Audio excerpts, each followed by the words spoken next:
আসসালামু আলাইকুম। আমি ইঞ্জিনিয়ার মোহাম্মদ রবিউল হাসান চলে আসলাম আরো একটা নতুন ভিডিওতে।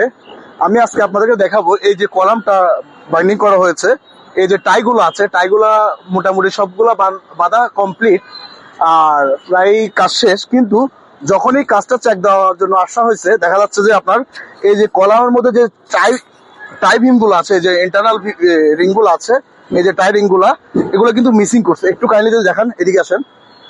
আমার পিছনে যিনি আছেন তিনি কিন্তু বিল্ডিং এর কন্ট্রাক্টর, ঠিক আছে।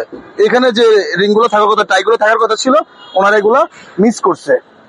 তাহলে এই যে কাজ আছে, এই কাজটা আমরা যখন বললাম কন্ট্রাক্টর সাহেবরে, এই যে আসেন ওনাকে টাকা আনা হলো, আনার পরে যে মিস্ত্রি কাজটা করছে, কাজ করার পরে আমরা যখন বললাম যে এটা তো ঢালা দেওয়া কোনোভাবে সম্ভব না, তাৎক্ষণিক কন্ট্রাক্টর সাহেব বলছে এটা তো স্যার আপনি না, এটা আমি হইলো, আমি কাজটা কিন্তু করতে দিব না। এটা এখন হবে কি, আপনার টোটাল যে রিং গুলো আছে, অর্থাৎ যে টাইগুলো আছে, এগুলো সবগুলো খুলবে, খোলার পরে এইগুলো ইন্টারনাল যে টাইগুলো আছে এগুলা বাঁধবে।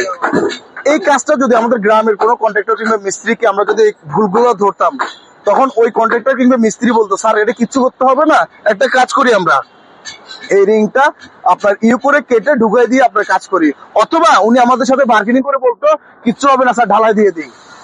এই যে গ্রাম এবং শহরের কাজের যে শহর এবং গ্রামের কাজের মধ্যে অনেক পার্থক্য, এটা হচ্ছে তার প্রমাণ। আপনাদের ভিডিওটা করেছি। আরেকটা জিনিস হচ্ছে, আপনার যখন কোনো দক্ষ মিস্ত্রি কিংবা ভালো মিস্ত্রি থাকতো, তাহলে আজকে এই কন্ট্রাক্টরে এই যে কাজটা, এই রিং বাঁধতে যতটুকু সময় লাগে তার চাইতে বেশি সময় লাগে আপনার খোলার জন্য। দেখা যাবে এখানে পুরা দিনে দুইটা মিস্ত্রি আপনার নষ্ট হবে, অর্থাৎ কন্ট্রাক্টরের লস।